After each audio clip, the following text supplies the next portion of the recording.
Olá, meus irmãos, a paz seja com todos, amém? Vocês estão felizes hoje, nesse sábado, dia que o Senhor nos deu, para a glória do nome dEle, para que nós pudéssemos adorá-lo, exaltá-lo, na grandeza da sua santidade, da sua beleza, e é isso que nós vamos fazer agora, em mais essa videoaula da nossa escola bíblica, falando sobre os atributos de Deus, e hoje a gente vai ter uma aula um pouquinho diferente, mas eu vou explicar isso para os irmãos logo após nós fazermos a nossa oração. Vamos orar? Espírito Santo, obrigada por essa oportunidade de estarmos aqui em Tua presença, podendo falar do Teu amor, podendo ministrar a Tua graça, podendo, Senhor, Te adorar e Te conhecer, e à medida que o conhecemos, nós o adoramos, e à medida que o adoramos, o conhecemos, porque o Senhor é santo e é digno de toda a glória para sempre. Eu oro para que nesse momento o Senhor visite cada lar, cada lugar onde esse vídeo estiver entrando agora, que o Senhor alcance as vidas, Senhor, que estão assistindo a essa videoaula, que o Senhor os abençoe na beleza da Tua santidade, que o Senhor abra as nossas mentes e abra os olhos do nosso coração e o nosso entendimento para que nós possamos absorver aquilo que o Senhor quer nos falar através dos Teus atributos. Por favor, Espírito de Deus, nos cobre agora, Senhor, com sabedoria, nos cobre agora com entendimento, nos ajuda, Senhor, a fazer o melhor para Ti, pois o Senhor é digno, Pai. Nós Te adoramos e Te exaltamos em nome de Jesus. Amém. Amém, queridos? Então vamos lá? Hoje nós vamos falar sobre alguns atributos, comunicáveis do Senhor, atributos esses que são advindos da sua bondade, Semana passada nós falamos sobre a bondade de Deus e hoje nós vamos falar sobre 3 atributos que provém, que derivam da sua bondade. A gente vai falar hoje, a primeira vez nas nossas aulas, que nós vamos falar de mais de um atributo, Nós vamos logo abranger 3 atributos, por quê?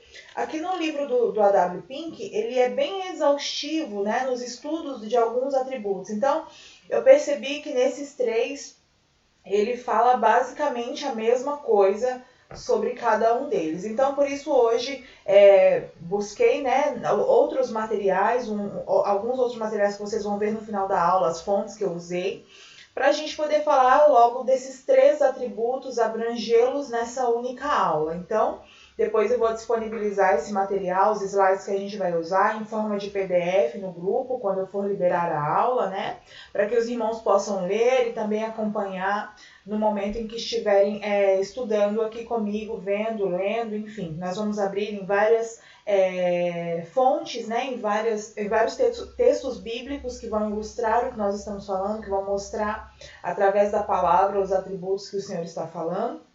E hoje a gente vai falar sobre misericórdia, graça e paciência de Deus. Então, pega aí a sua Bíblia, pega a sua água, pega o seu material e a gente vai fazer a leitura desse material juntos para nós aprendermos sobre esses 3 atributos que são provenientes da bondade de Deus, Bondade essa que a gente estudou bastante, falou bastante na semana passada, e esses atributos, eles advêm, eles provêm da graça de Deus. Deus é misericordioso porque Ele é bom, Deus é gracioso porque Ele é bom, Deus é paciente conosco porque Ele é bom.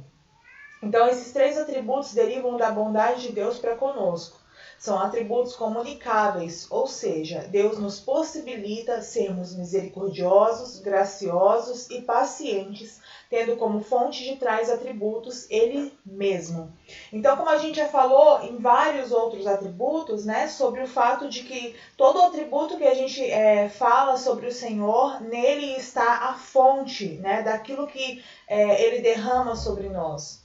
Deus é bom e nós podemos também ter bondade em nós, porque Deus é bom, porque o Deus que habita em nós, porque o Deus que nos fez, que nos formou, a sua imagem e semelhança é bom. Por isso há bondade em nós. Nós somos misericordiosos, nós somos graciosos e pacientes, porque Deus é a fonte de todas essas coisas. Deus não é porque nós somos porque Deus é. Ele é a fonte, Deus não busca nada em nós para que Ele possa ser.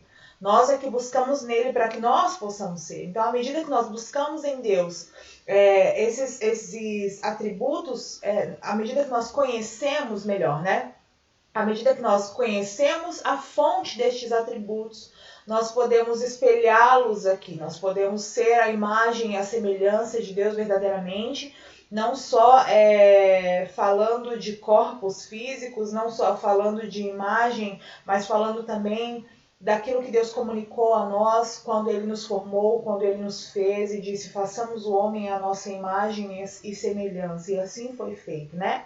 Apesar de termos caído, apesar de termos o pecado ter manchado, né, a imagem de Deus em nós, nós ainda somos a imagem de Deus, ainda que quebrados, ainda que sujos, manchados, mas continuamos sendo a imagem de Deus. E Ele nos possibilita ser como Ele é, à medida que nós o conhecemos e o buscamos e damos a Ele esse espaço, né? Nós vamos falar também sobre isso um pouquinho ao longo da nossa aula. A bondade de Deus está intimamente ligada a diversas outras características de sua natureza.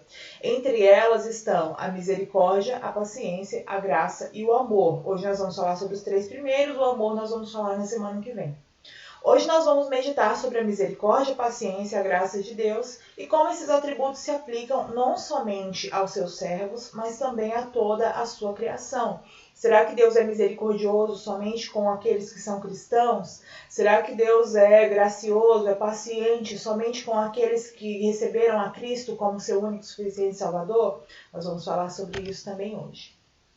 Então, nós vamos falar primeiramente sobre a misericórdia de Deus, tá bom? Então, por que eu falei que eu busquei outros materiais e outras videoaulas para poder produzir esse material para a gente poder estudar hoje?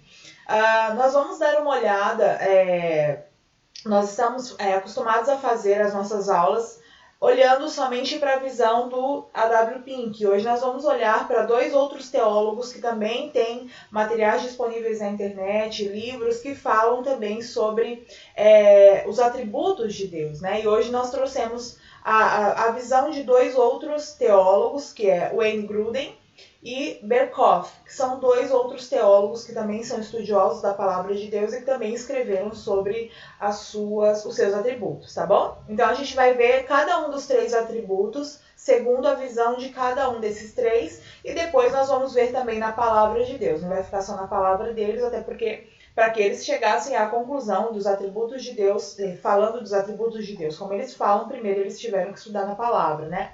Como eu disse na nossa primeira aula, lá no comecinho, em fevereiro, nós não estamos estudando atributos que foram inventados por homens, ou que foram inventados pelo A.W. Pink, ou que foram inventados por qualquer outra pessoa. Nós estamos estudando os atributos de Deus segundo a própria palavra de Deus, segundo a própria revelação de Deus em sua palavra, tá bom? Então nós vamos analisar os atributos citados acima através da visão de 3 grandes teólogos estudiosos da palavra de Deus, Wayne Grudem, Louis Berkhof e o A.W. Pink, que é o que a gente está acostumado já a usar, tá bom? Então, a misericórdia de Deus, segundo Wayne Grudem, ele diz o seguinte, que a misericórdia de Deus é a sua bondade para com aqueles que se encontram aflitos. Louis Berkhof vai dizer que a misericórdia divina é a bondade ou o amor de Deus demonstrado para com os que se acham na miséria ou na desgraça, independentemente de seus méritos.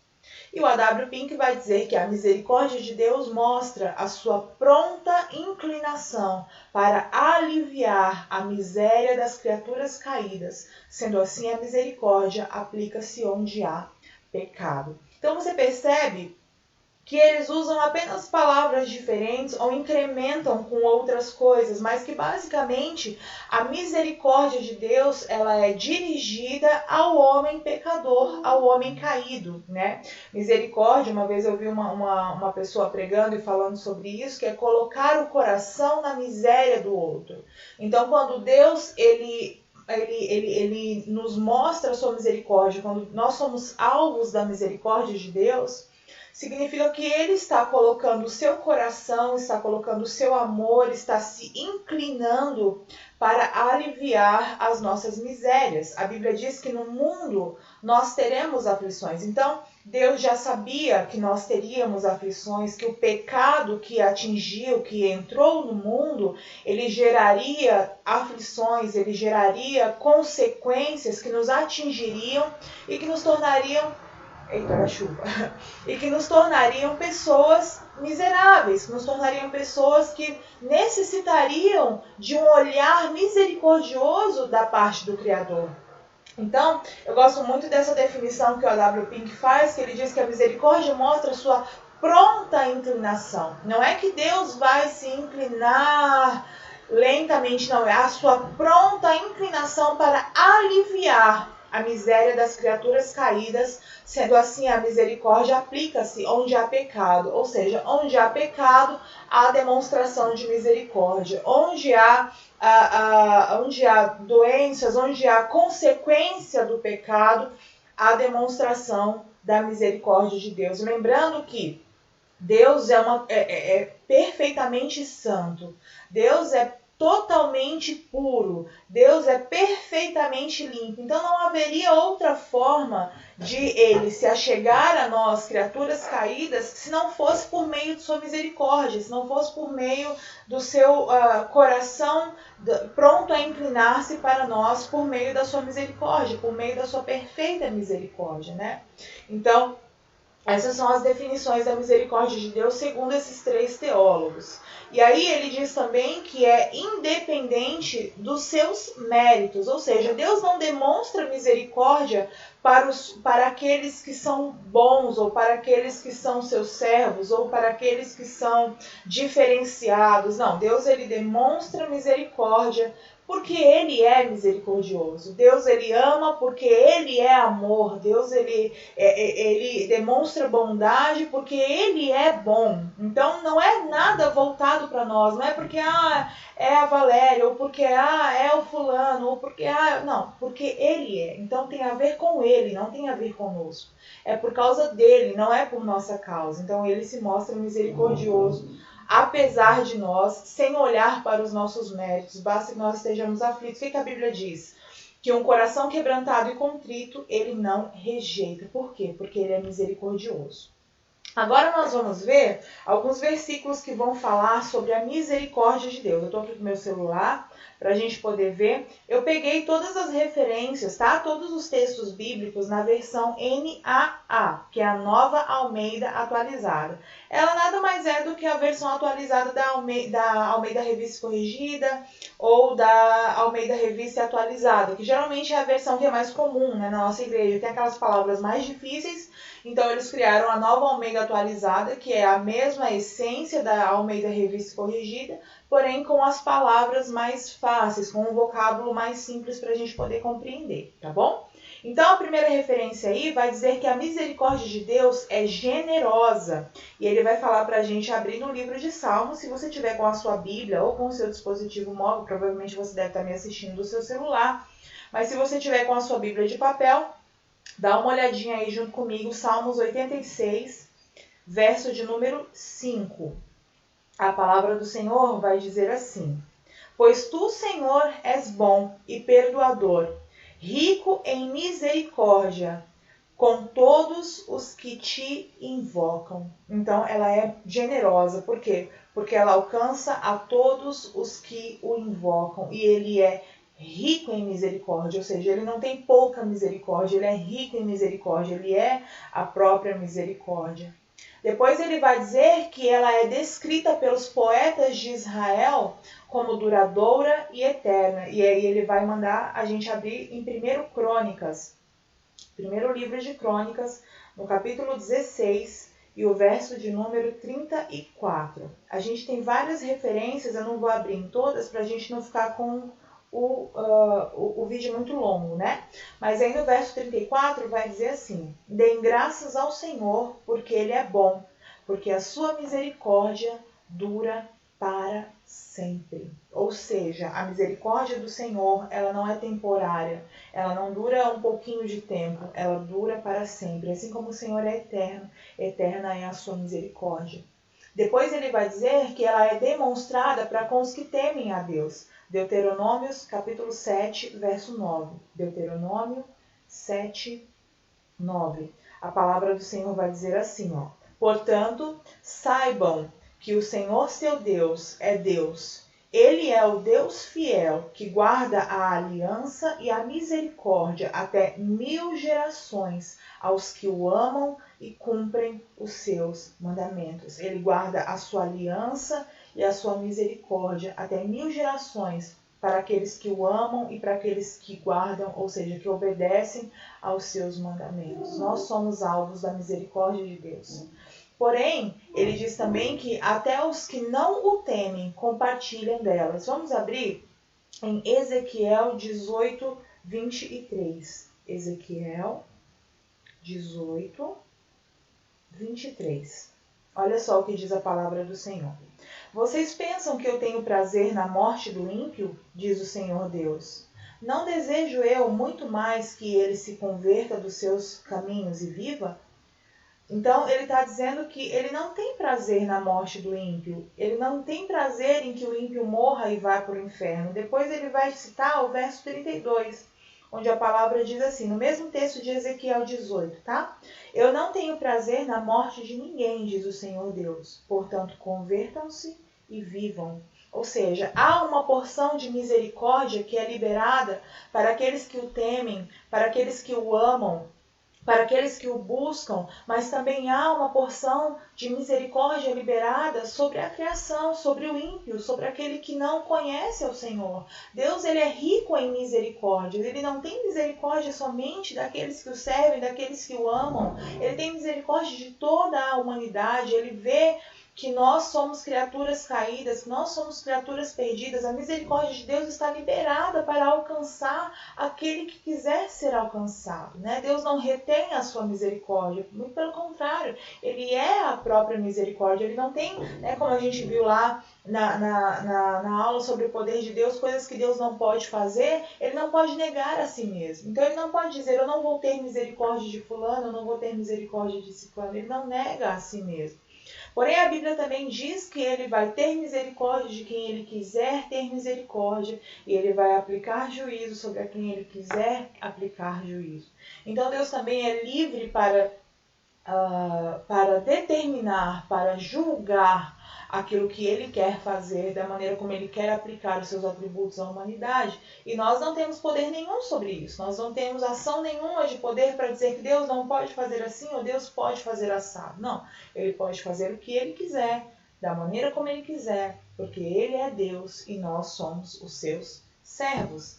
Então, só retomando aqui, né, recapitulando, a misericórdia de Deus é generosa, ela é descrita pelos poetas de Israel como duradoura e eterna, ou seja, ela dura para sempre.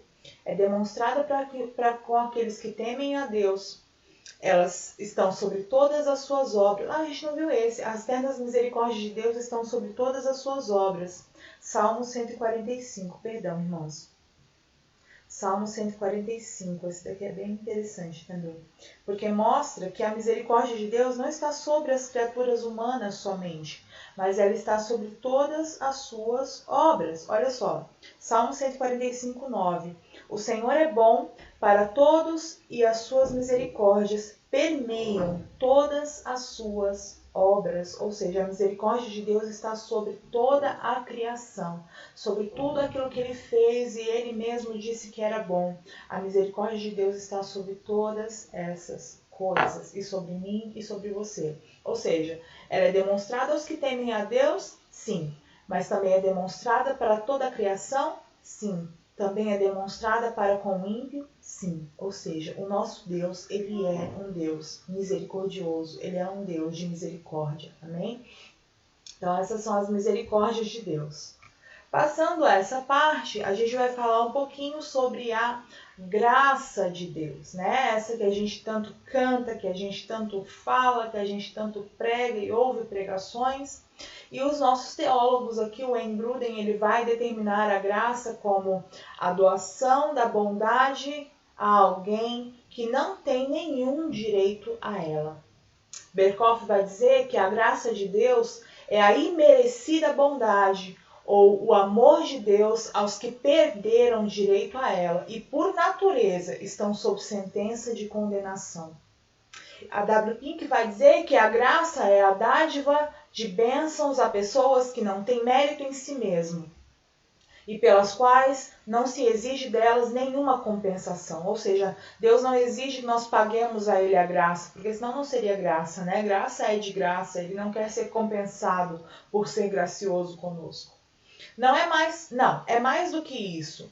É o favor de Deus demonstrado a pessoas que não só não possuem merecimentos próprios, mas são totalmente merecedoras do inferno.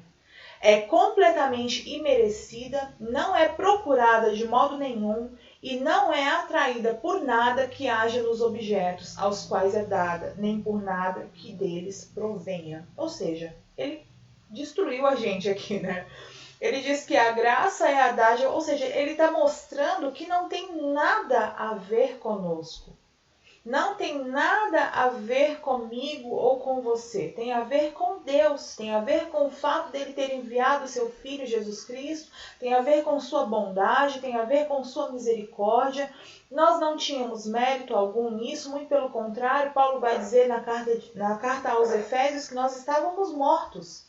Nós estávamos mortos em nossos delitos, estávamos mortos em nossos pecados, mas pela graça nós fomos salvos. E lá ele vai dizer que não foi por obras para que ninguém se glorie ou diga, não, Deus me alcançou porque minha voz é maravilhosa. Deus me alcançou porque eu sou um ótimo instrumentista. Deus me alcançou porque eu sou uma mãe maravilhosa ou porque eu falo muito bem, então Deus me alcançou. Não, não é por obras para que ninguém se glorie, mas é pela fé, é dom de Deus, é pela graça.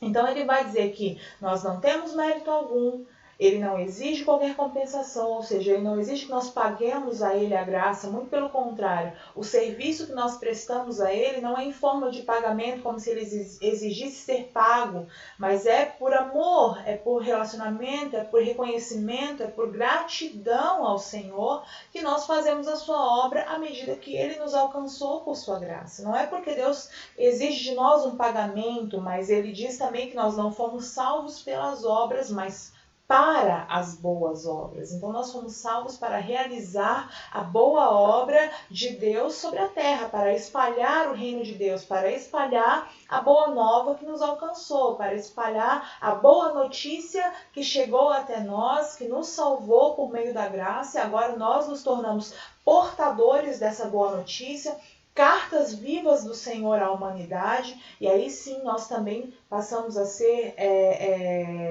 servos desta graça, não para pagar para Deus, não como exigência de recompensar a Deus. Deus não precisa de nada de nós, Ele tem tudo, Ele tem todo o poder, Ele tem tudo nele mesmo, Ele é a fonte de tudo.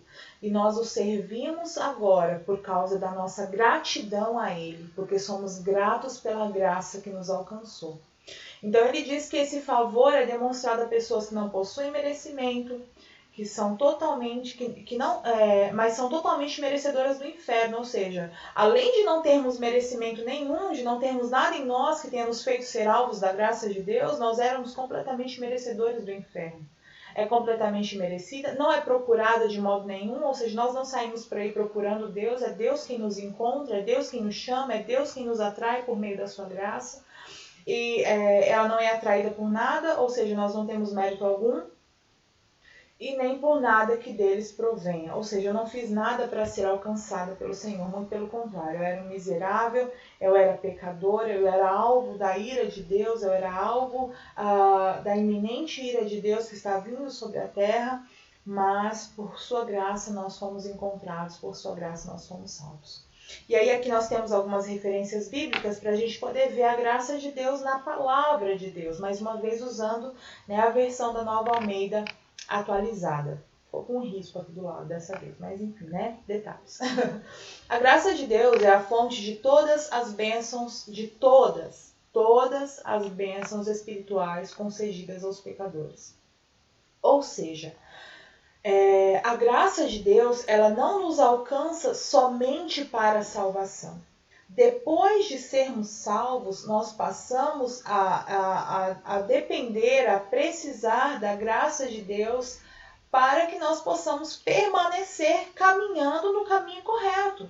né? A graça de Deus, ela não é só a porta, mas ela também é o caminho, ela também é a direção para que nós possamos nos apresentar diante do Senhor naquele grande dia como aprovados diante dele.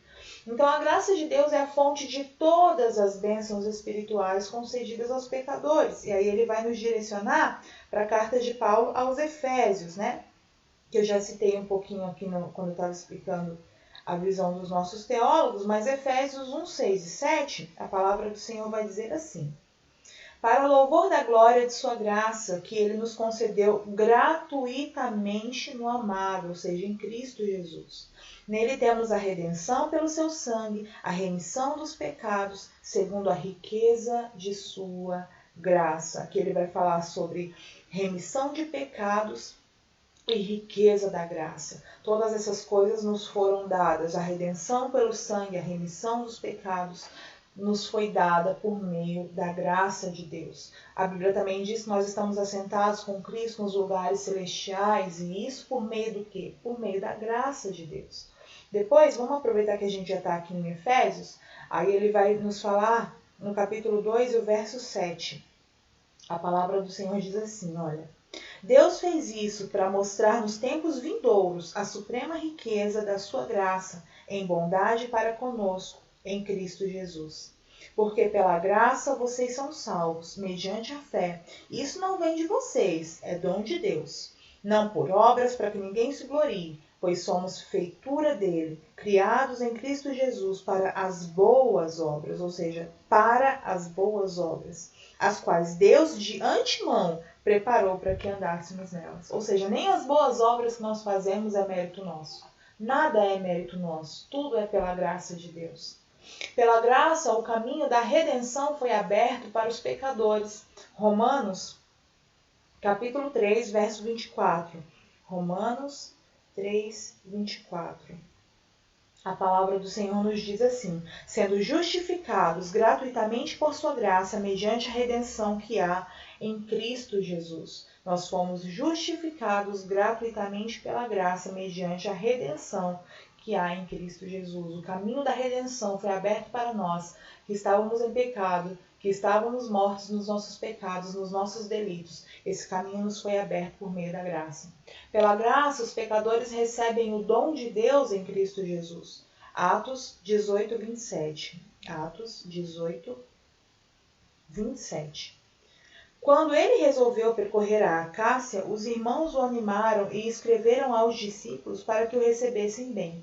Tendo chegado, Apolo auxiliou muito aqueles que, mediante a graça, haviam crido. Ou seja, o auxílio, o dom de Deus veio para aquelas pessoas que estavam ali em Acaia e nos demais lugares através de Apolo, por meio da graça de Deus, mediante a graça de Deus. Pela graça, eles, ou seja, os pecadores, são justificados. Romanos 4,16.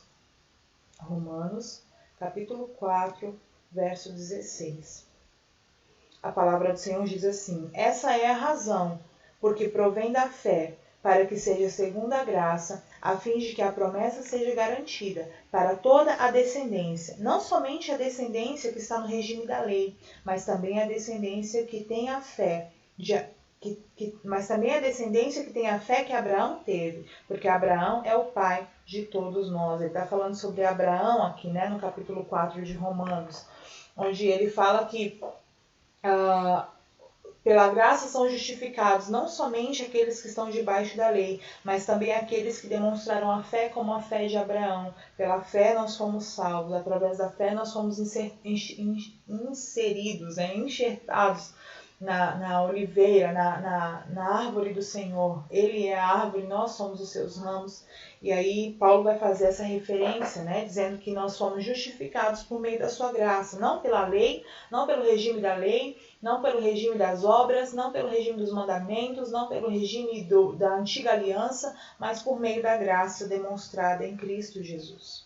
São enriquecidos de bênçãos espirituais. João 1,16. João 1,16. Porque todos nós temos recebido da sua plenitude de graça e graça sobre graça, porque todos nós temos recebido da sua plenitude e graça sobre graça. Pela graça nós somos enriquecidos com as bênçãos espirituais, graça sobre graça, caminhando debaixo da graça e graça sobre graça todos os dias das nossas vidas, até aquele dia em que nós o veremos como somos vistos. E finalmente herdam a salvação. Efésios 2:8. Efésios 2:8. Porque pela graça vocês são salvos, mediante a fé, e isso não vem de vós, é dom de Deus. Ou seja, a graça é a fonte de todas as bênçãos espirituais concedidas aos pecadores. Pela graça o caminho da redenção foi aberto para os pecadores. Pela graça os pecadores recebem o dom de Deus que há em Cristo Jesus. Ou seja, o caminho da redenção foi aberto. Caminhando neste caminho de redenção, nós recebemos o dom de Deus. Nós somos justificados. Nós somos enriquecidos com bênçãos espirituais e finalmente herdamos a salvação. Tudo isso através da graça de Deus. Não por nós, não por nossos méritos, mas por causa da graça. Nós precisamos da graça de Deus, não somente para entrar no caminho da salvação, mas para caminhar neste caminho, para desenvolver, como Pedro vai dizer, a nossa salvação. Nós também dependemos da graça de Deus, nós também dependemos do Evangelho de Jesus. E agora nós vamos falar do terceiro atributo, que é a longanimidade ou a paciência de Deus.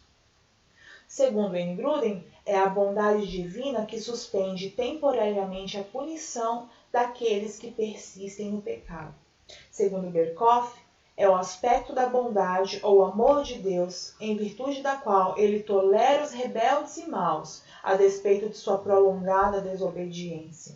Segundo a W. Pink, pode-se definir a paciência divina como aquele poder de controle que Deus exerce sobre si mesmo, levando-o a tolerar os maus e demorar-se em castigá-lo. Eu imprimi aqui um material que eu peguei na internet do livro de Teologia Sistemática do Louis Berkhof.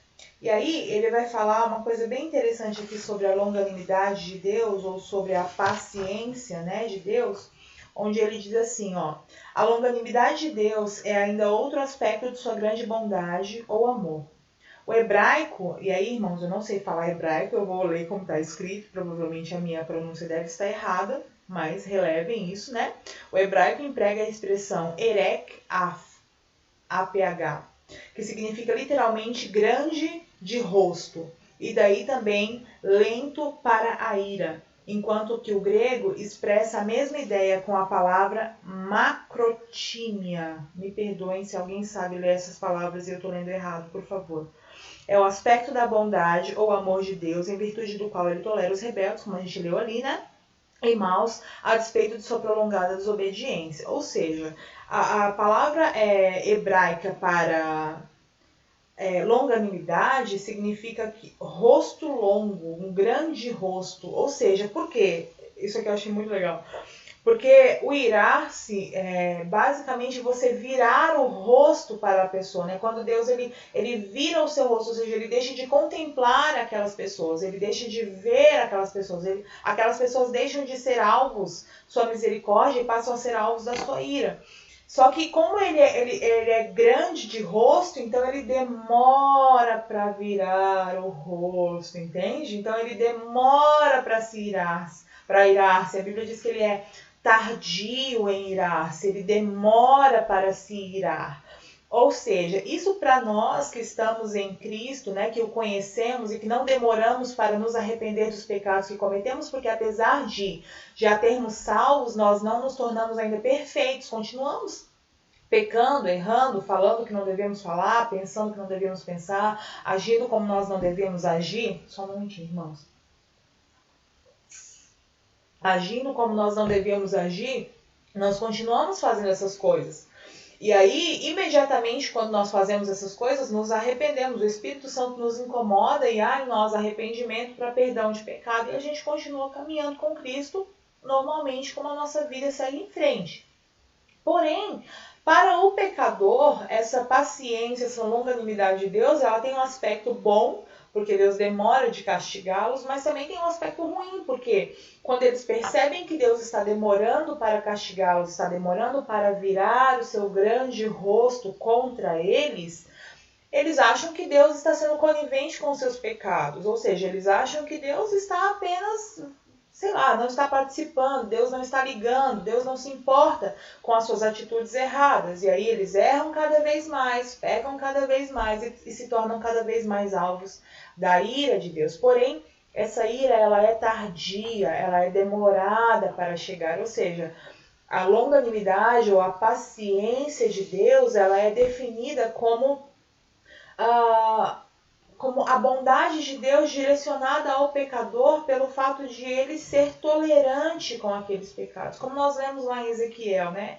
Que ele não tem prazer em que o pecador, o ímpio, morra, em que o ímpio seja castigado. Muito pelo contrário, ele é tardio em irar-se para que dê tempo para aquele ímpio cair em si e ser alcançado pelas graças de Deus, e ser alcançado pela misericórdia de Deus, e não mais ser alvo de sua ira, e não mais ser alvo das consequências, né, do seu pecado, da sua vida ímpia, da sua vida longe do Senhor. Então, a longanimidade de Deus significa que ele é longo, ele é tardio em irar-se, ele é paciente, ele aguarda pacientemente até que o pecador se converta, até que aquele que cometeu erros, que cometeu pecado, se converta e volte para ele e assim seja perdoado. Deus não tem prazer em punir. Deus, antes a Bíblia diz que Deus ele quer salvar a todos, porém nem todos serão salvos, porque eles não quiseram, porque eles não se deixaram ser alcançados, porque eles não foram alcançados por essa misericórdia, apesar de que Deus seja longo, apesar de que Deus seja tardio, ele demore para se irar, a taça de Deus demora para transbordar. Mas aí quando ela transborda também, né, irmãos, ninguém segura, né? Por isso que é bom a gente ficar sempre atento e analisando a nós mesmos e olhando para as nossas próprias vidas e pregando para aqueles que não foram ainda alcançados por essa misericórdia, que estão apenas debaixo da paciência de Deus, né? Com os quais Deus está apenas sendo paciente para que logo posterior a isso, se não houver arrependimento, a ira de Deus seja derramada sobre eles. E aí, a Escritura vai falar de longanimidade de Deus em alguns textos. E a gente vai ver esses textos aqui em Êxodo 34, verso 6. Êxodo 34, 6. Opa! Esse aplicativo que eu estou usando aqui é um aplicativo que eu já tinha indicado para os irmãos. Ele chama-se YouVersion. YouVersion, acho que é isso mesmo. E ele é muito legal para estudar a Bíblia porque ele tem várias versões, né? Que nem essa versão da NAA, eu não tenho ela impressa em papel. Então, para eu poder usá-la, eu uso aqui no celular. Apesar de que eu gosto mais da Bíblia em papel, né? Mas como eu não tenho ainda, então a gente usa o que tem, né? Capítulo 34, verso de número 6. A palavra do Senhor diz assim, ó. Porém, quando Moisés vinha diante do Senhor... Estou no lugar certo? 34, 6? Não, não estou no lugar certo. Não, estou sim. Êxodo, eu fiquei falando, aí eu me desconcentrei, tá vendo? 34, agora sim. 34, 6. O Senhor passou diante de Moisés e proclamou: O Senhor Deus compassivo e bondoso, tardio em irar-se e grande em misericórdia e fidelidade. Olha só, ele vai falar de alguns atributos aqui, né? Compassivo, ou seja, misericordioso, bondoso, tardio em irar-se, que é longânimo, grande em misericórdia e em fidelidade. Ele vai falar de alguns atributos de Deus, né? Você vê que esses atributos aqui que a gente está estudando hoje, eles estão tão ligados que no mesmo texto que a gente vê falando sobre paciência, a gente vê falando sobre graça, a gente vê falando sobre misericórdia, porque eles estão interligados entre si, né? Então ele vai dizer que Deus ele é tardio em irar-se, grande em misericórdia e em fidelidade. No Salmo de número 86, o verso 15, a palavra do Senhor diz assim, ó, Salmos 86, 15. Mas tu, Senhor, és Deus compassivo e bondoso, tardio em irar-se, grande em misericórdia e em fidelidade. Em Romanos 2,14, para a gente não ficar só no Antigo Testamento, a palavra do Senhor vai dizer assim, ó, Romanos 2,14. Quando, pois, os gentios que não têm a lei fazem por natureza o que a lei ordena, eles se tornam lei para si mesmos. Outro lugar, certo? Romanos 2,4. Oh, meu Deus, gente. Desculpa. Romanos 2,4. Ou será que você despreza a riqueza da bondade, da tolerância e da paciência de Deus, ignorando que a bondade de Deus é que leva você ao arrependimento?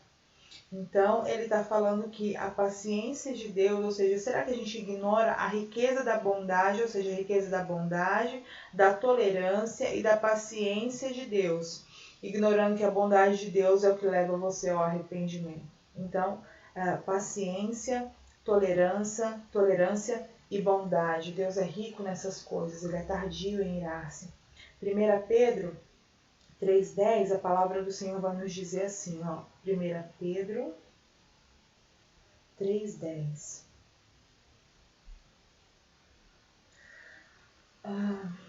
Pois aquele que quer amar a vida... Gente, o que está acontecendo? É 3,20. Senhor da glória, tem misericórdia da galera. Os quais noutro tempo foram desobedientes, quando Deus aguardava com paciência nos dias de Noé, enquanto se preparava a arca, na qual poucas pessoas, apenas 8, foram salvas através da água. Essa passagem do dilúvio, né, ela mostra bem o fato de Deus ser tardio em irar-se, né?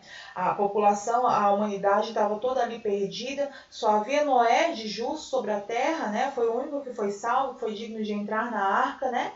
E apesar disso, de Deus já ter dado a sentença, Deus ainda espera todo o período em que Noé constrói a arca, cerca de 100, 120 anos, enquanto Noé está construindo a arca e pregando ali a palavra. Para mim, né, isso é uma coisa que eu penso, né, dessa forma, que a pregação de Noé era justamente a construção da arca, porque não havia chovido até aquele momento. A pregação de Noé foi a sua obediência ao Senhor. Foi apesar de ainda não ter visto o que Deus estava dizendo que ia acontecer, ainda assim ele confiou que Deus estava dizendo que ia acontecer, e debaixo da palavra de Deus ele passou a construir aquela arca para salvar a si e a sua família. Eu tenho certeza que se outras pessoas, vendo o que Noé estava fazendo, até mesmo conversando com Noé, a Bíblia não relata isso, né? Eu estou aqui, né, divagando sobre isso. Mas eu tenho certeza que se outras pessoas tivessem chegado a Noé e conversado com Noé, e Noé ali explicado o motivo pelo qual ele estava construindo a arca, e aquelas pessoas chegassem ao arrependimento, podia ter mais pessoas na arca, né? Mas não houve, porque não houve ninguém que se arrependeu, não houve ninguém que procurou se consertar, apesar de Deus ter aguardado ainda 120 anos enquanto a arca estava sendo construída, ou seja, tardio, né, em irar-se. Quando houve, quando as águas do dilúvio vieram, somente Noé e sua família entraram na arca.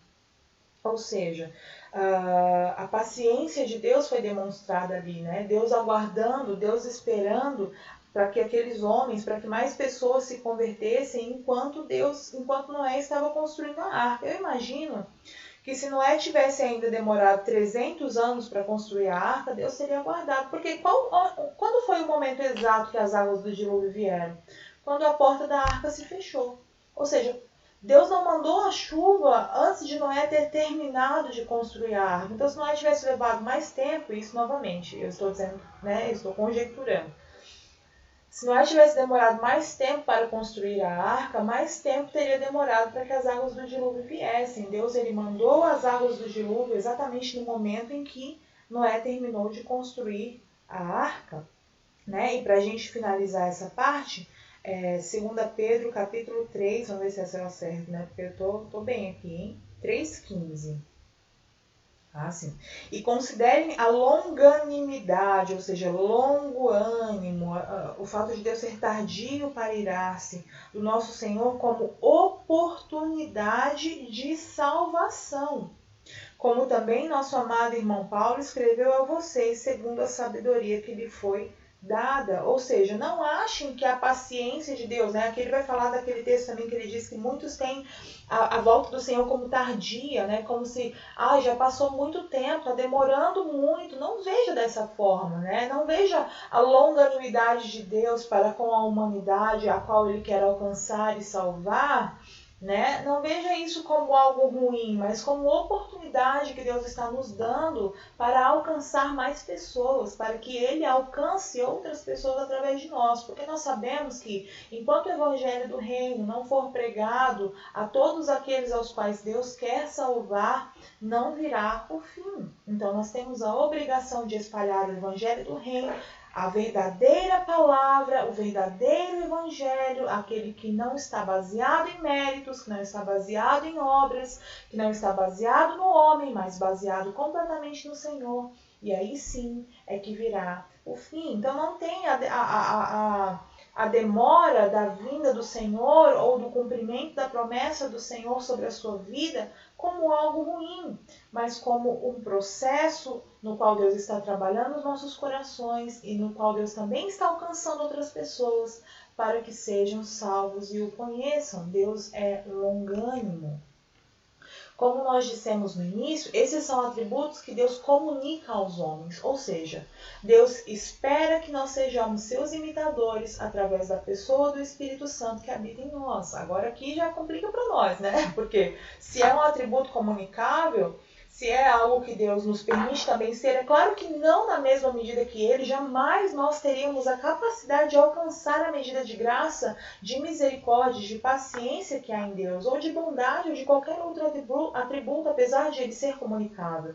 Nós jamais teríamos condições nós mesmos de chegar a esse grau de perfeição que há em Deus, né? Até porque se nós tivéssemos essa condição, Ele não seria Deus, né? Ele está afastado de nós, apesar de seus atributos serem comunicados a nós, ele transcende a nós, ele está afastado de nós, ele é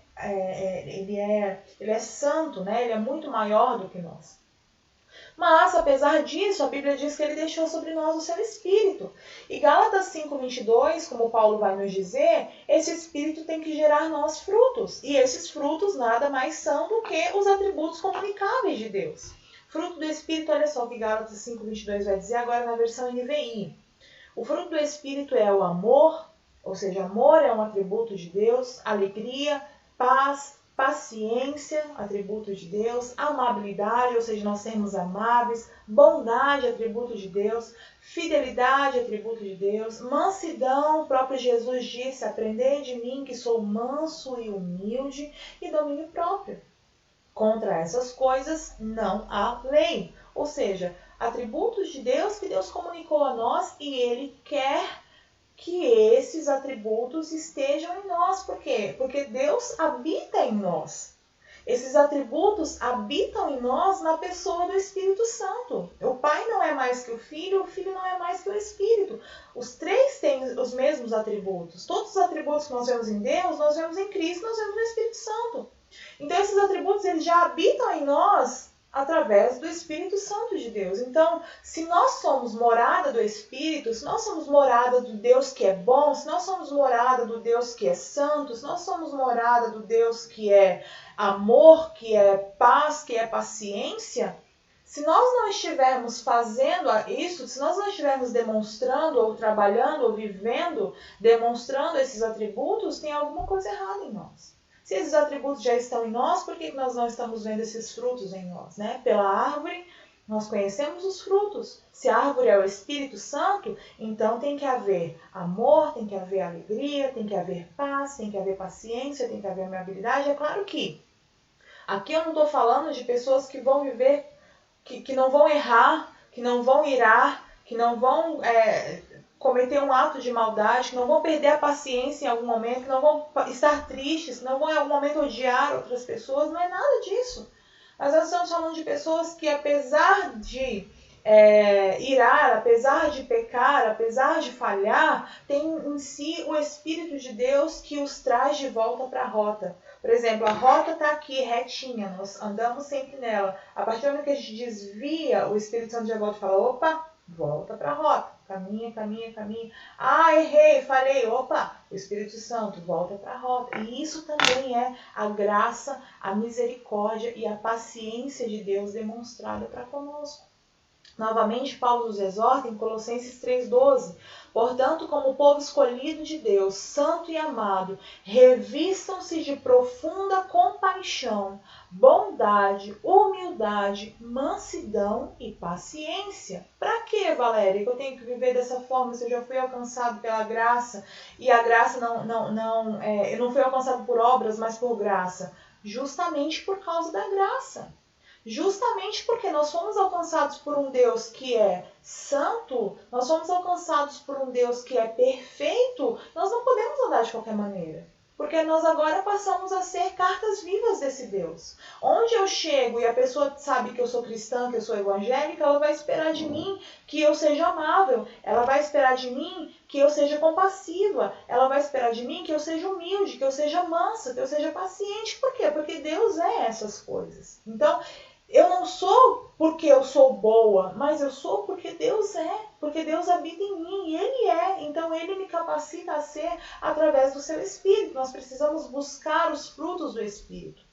Nós precisamos buscar a vida do Espírito, nós precisamos buscar a vivência no Espírito, não para pagar para Deus, não para sermos salvos, mas porque fomos salvos pela graça. Agora nós somos compassivos, bondosos, humildes, pacientes e mansos, por causa da graça de Deus, por causa do Espírito que habita em nós.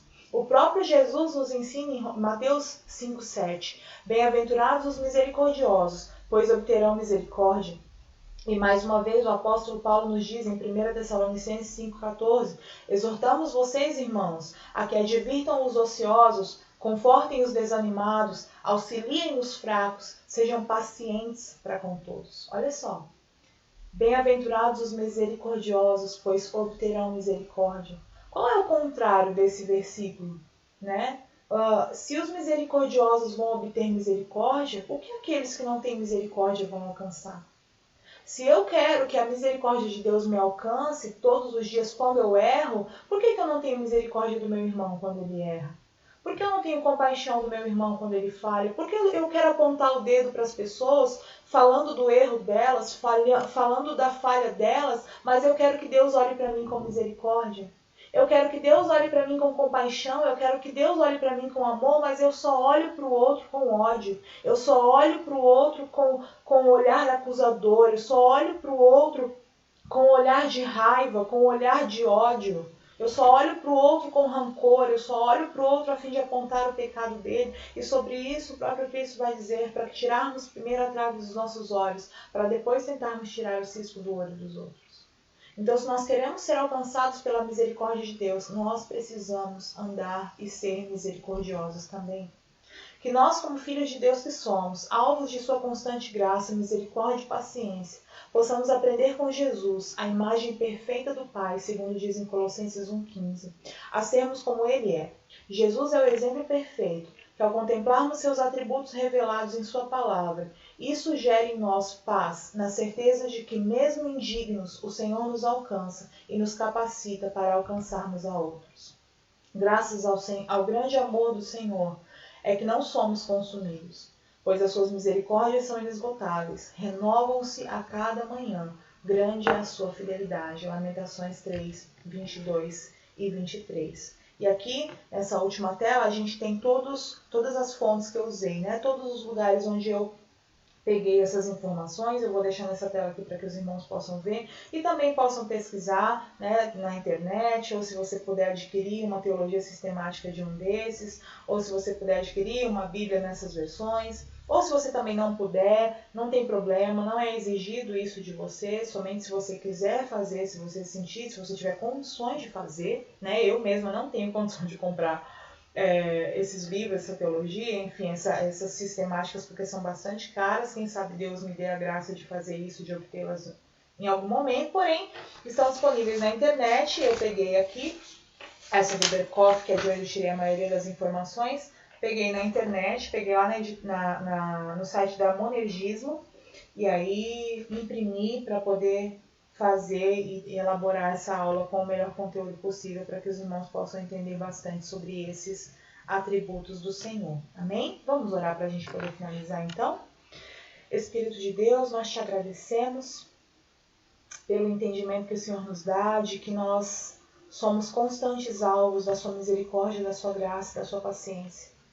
Se não fosse por isso, Senhor, com certeza nós já teríamos sido consumidos por nossos pecados, por nossas falhas que são tão constantes quanto a misericórdia do Senhor sobre nós. Quando falhamos, podemos olhar para Ti e contar com a Tua misericórdia e pedimos, Espírito Santo, nos capacita para sermos da mesma forma com o nosso próximo, seja ele cristão, seja ele ímpio. Que nós sejamos, Pai, a Tua imagem e semelhança verdadeiramente, que nós não vivamos para envergonhar o Teu Evangelho, envergonhar o Teu reino, mas para proclamá-lo na plenitude do Senhor, até que o Senhor venha. Que o Senhor nos ajude nos nossos pecados, nas nossas falhas. Nós sabemos que nós temos um advogado fiel que está constantemente diante do Pai rogando por nós. E pedimos que o Senhor nos perdoe desde já, se não exercemos misericórdia, se não exercemos paciência, se não exercemos graça para com os outros, mas que constantemente exigimos do Senhor tais coisas. Pedimos que o Senhor nos ajude a ser como o Senhor é. Glorifica Teu nome em nós, Pai, é o que te pedimos em nome de Jesus. Amém e amém. Meus queridos, que Deus te abençoe, que o Senhor te guarde, que o Senhor te ilumine, que o Senhor te livre de todo mal nesse dia, que o Senhor te dê a graça e a paz. Eu queria achar a bênção sacerdotal de Números. Não sei se eu vou conseguir achar aqui rapidinho para a gente finalizar, porque a gente termina na igreja com a bênção apostólica, entendendo que os nossos pastores, né, são aqueles que têm a possibilidade, a capacidade de nos abençoar dessa forma. Mas a Bíblia fala que nós somos todos sacerdotes, né? Então essa bênção sacerdotal nós podemos impetrar uns sobre os outros. Deixa eu só ver aqui, ó. Número 6, 24 e 26. Que o Senhor te abençoe e te guarde, que o Senhor faça resplandecer o seu rosto sobre ti, que o Senhor te conceda graça, que o Senhor volte para ti o seu rosto e te dê a paz. Que Deus te abençoe, que você tenha uma ótima semana, um ótimo final de semana, né? E uma ótima semana também. Deus nos abençoe e que semana que vem a gente possa estar aqui novamente aprendendo mais do Senhor. Fica na paz. Tchau, tchau.